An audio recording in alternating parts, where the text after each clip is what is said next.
Assalamualaikum warahmatullahi wabarakatuh. Pada kesempatan kali ini kita akan membahas atau masuk dalam pertemuan 1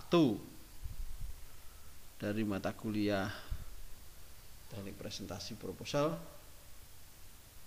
Temanya adalah menentukan tema atau topik penelitian. Nah, di pertemuan 1 ini targetnya adalah, saya mulai dari target dulu, saya mulai dari output dulu. Outputnya adalah saudara-saudara semuanya diminta untuk menulis tema atau topik dari penelitian saudara. Yang kedua, setelah Anda ketemukan tema, maka Anda harus membuat sistematika riset atau sistematika proposal riset dalam satu file Word. Jadi temanya apa, setelah itu kemudian Anda masukkan sistematika riset, mulai dari judul penelitian, penegasan judul, latar belakang, rumusan masalah, tinjauan pustaka, kerangka teori, metode penelitian, dan daftar pustaka. Meskipun file riset itu baru isi tema, isi-isi yang lain itu masih kosong, tapi teman-teman harus punya itu. Nah, file ini harus dikirim ke Google Classroom kita. Paling lambat Sabtu, tanggal 10 Oktober pukul 23:55 atau Sabtu ini ya, Sabtu menjelang hari Minggu. Itu outputnya. Jadi outputnya teman-teman nanti setelah pertemuan 1, teman-teman sudah punya satu file, isinya topik, Anda deskripsikan, terserah mau berapa kalimat.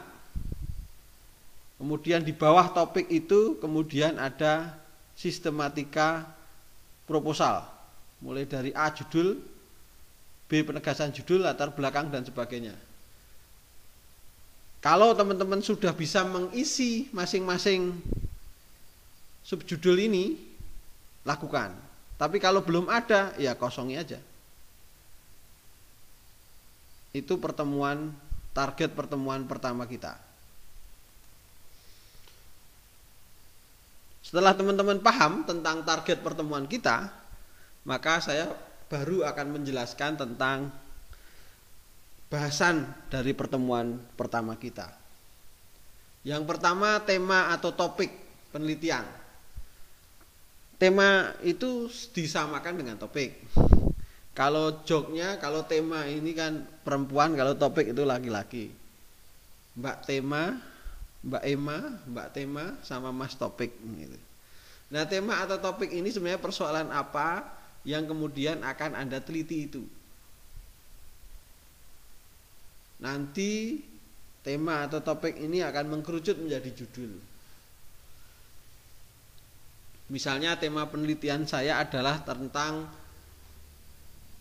peran CSR untuk mengentaskan kemiskinan. Oh, tema penelitian saya itu tentang tahapan-tahapan membuat desa wisata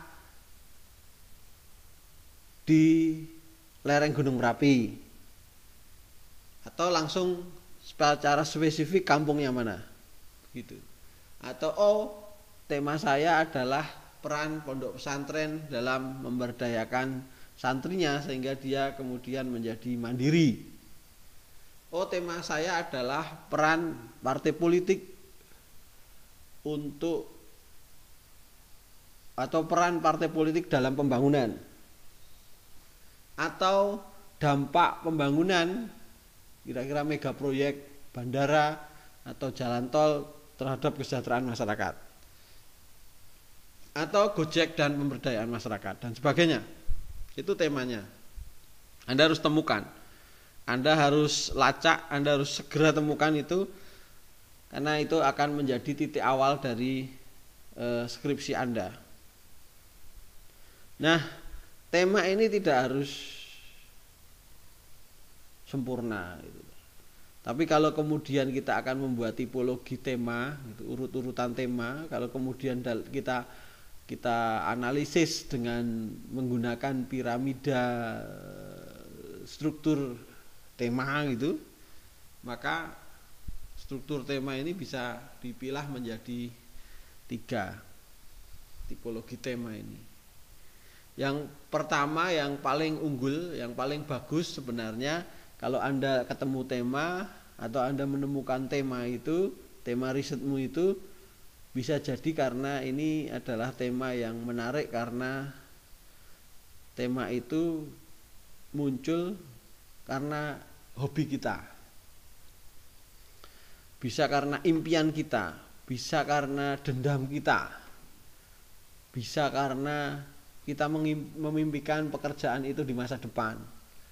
Misalnya saya mau riset tentang CSR Pertamina atau CSR PT KIA atau CSR PT Newmont, karena memang di masa depan saya memang bercita-cita untuk bekerja di PT Newmont atau CSR Pertamina. Saya meneliti tentang PKH karena memang saya besok pengen bekerja di PKH. Saya pengen meneliti tentang desa wisata karena memang saya punya hasrat untuk mengembangkan desa wisata di kampung saya. Saya mau meneliti tentang kesejahteraan petani karena saya dendam bahwa petani itu selalu menderita. Saya ingin membebaskan mereka.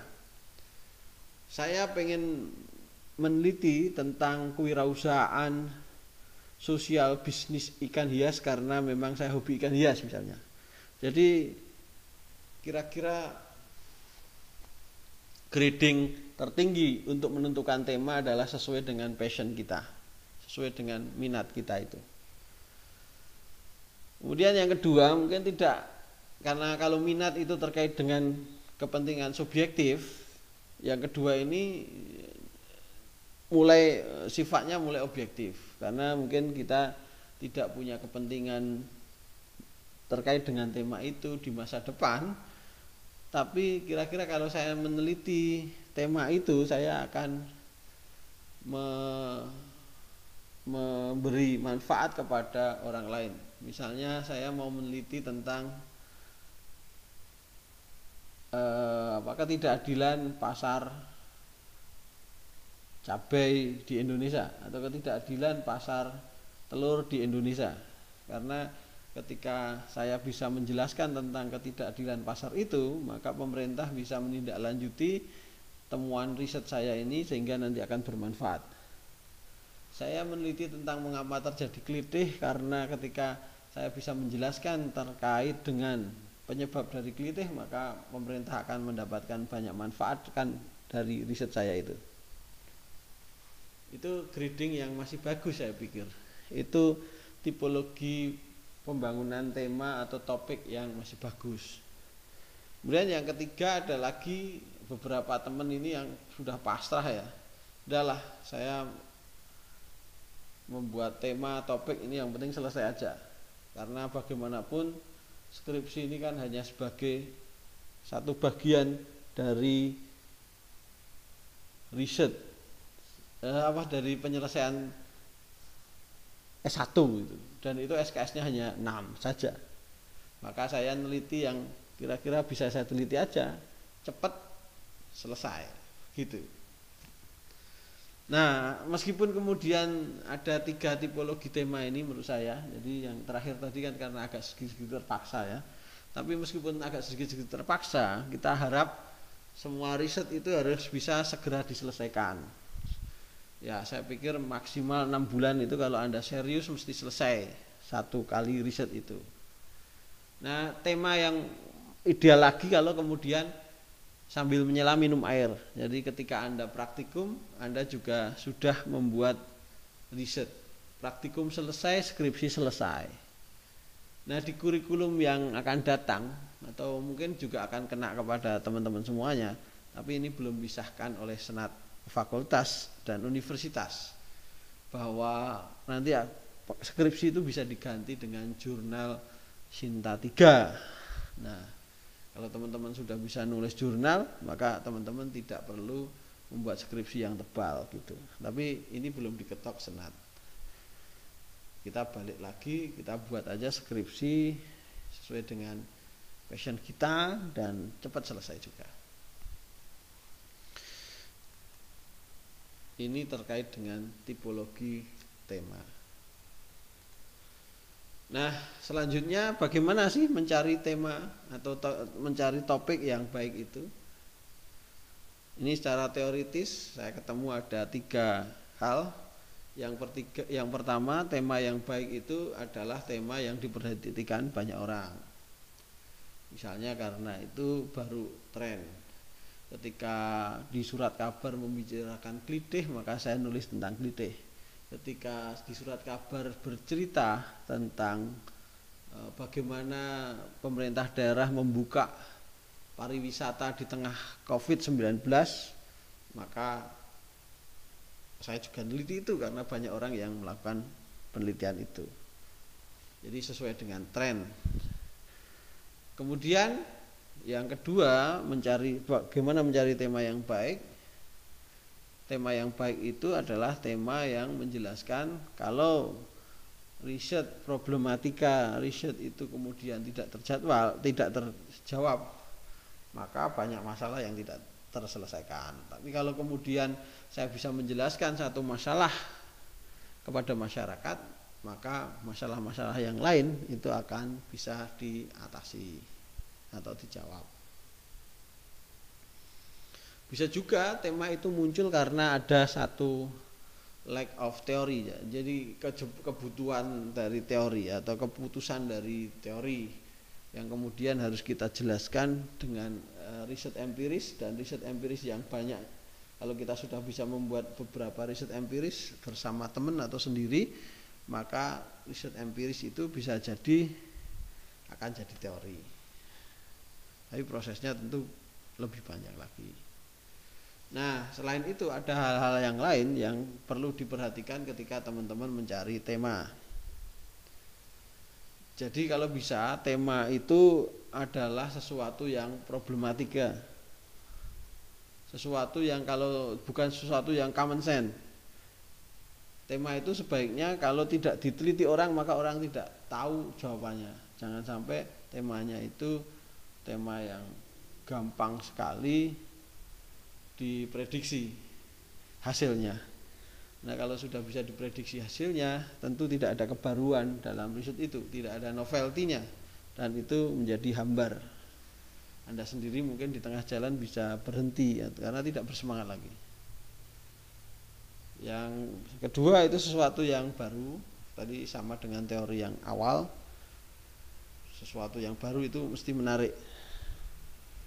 Kemudian yang ketiga, tema yang sedang tren. Dan yang keempat adalah yang perlu diperhatikan, kalau Anda teman-teman membuat tema atau rumusan masalah, maka sebenarnya rumusan masalah tidak perlu panjang gitu, berpoin-poin, itu cukup satu aja rumusan masalahnya. Karena menulis skripsi pada dasarnya sama dengan menulis disertasi dan tesis, bahwa menulis skripsi atau disertasi dan tesis dan karya ilmiah yang jurnal itu hanya menceritakan tentang satu tema saja, satu fokus saja, satu cerita saja. Kemudian dalam membuat topik atau menentukan tema, Anda harus juga melihat jangkauan riset itu, keterjangkauan dari riset Anda itu. Karena kalau Anda tidak memperhatikan kejangkauan, mungkin riset Anda akan berhenti di tengah jalan. Aspek yang sering perhatikan adalah aspek kuat. Kuat itu yang pertama itu adalah keamanan. Jangan sampai ketika teman-teman riset itu jiwa atau nyawa Anda terancam. Misalkan Anda tidak bisa berenang tapi Anda riset di lautan, atau Anda riset terkait dengan kelompok separatis tertentu. Jadi aspek keamanan itu menjadi penting. Yang kedua, aspek dana. Anda mau riset di Papua, menarik temanya, tapi Anda nggak punya uang, lebih baik nggak usah dilakukan. Kemudian waktu Anda terbatas. Anda mau riset sesuatu yang besar dari seluruh Indonesia, tapi waktunya, ya ketika kemudian diprediksi waktunya bisa 2 tahun, itu bukan sebuah topik yang menarik. Kemudian akses lokasi itu maksudnya tema yang menarik itu tentu aksesnya lebih terbuka, bisa diverifikasi, bisa divaliditas datanya itu oleh peneliti yang lain. Kemudian tenaga kuat. Tenaga itu maksudnya ya Anda hanya skripsi itu Anda hanya seorang diri ya. Jadi kalau Anda meneliti mungkin di 20 lokasi yang ada di Indonesia, itu kalau dari segi tenaga juga bermasalah, dari segi uang juga itu juga akan bermasalah karena mahal biayanya. Nah, bagaimana sih langkah-langkah merumuskan tema itu? Saya pikir teman-teman harus menulis temanya apa, ditulis saja. Kemudian direfleksikan apa yang terjadi saat ini dan apa yang seharusnya terjadi. Baru kemudian bisa dibuat rumusan masalah. Setelah itu kemudian cari data sekundernya, siapa yang pernah riset atau kemudian ada berita apa terkait dengan tema itu. Kemudian buat poin-poin dari riset itu, dari tema riset itu. Nah, terus kemudian slide yang ke-7, langkah-langkah membuat proposal. Ya, ini tugas yang pertama tadi, tulis sistematika proposal. Tulis saja 1A latar belakang, padahal belum diisi. B rumusan masalah. Kalau nanti di jalan ada yang kemudian perlu dimasukkan saja. Tidak harus kemudian nunggu urut bab per bab. Ternyata Anda ketemu gambaran umum, ya masukkan saja di bab 2 meskipun bab proposal belum final. Dan isikan sesuatu pengetahuan atau data yang sudah Anda peroleh, langsung dimasukkan, langsung dikasih footnote tanggal berapa dan sebagainya, jam berapa dan sebagainya.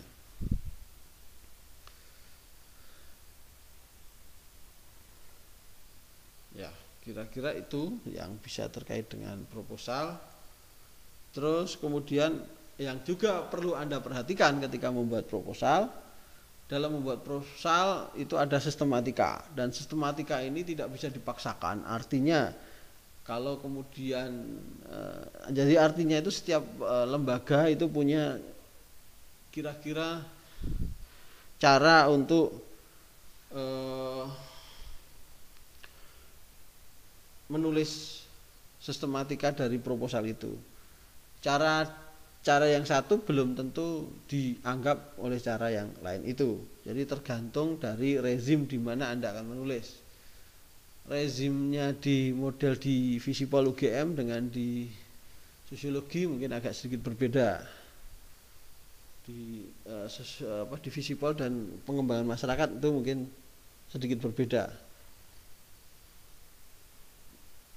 Nah, kita ngikuti saja gaya selingkung dari lembaga kita, yaitu pedoman skripsi Fakultas Dakwah dan Komunikasi. Nah, sebenarnya materinya itu saja. Saya ulangi, outputnya adalah Anda membuat tema atau topik, setelah itu kemudian membuat sistematika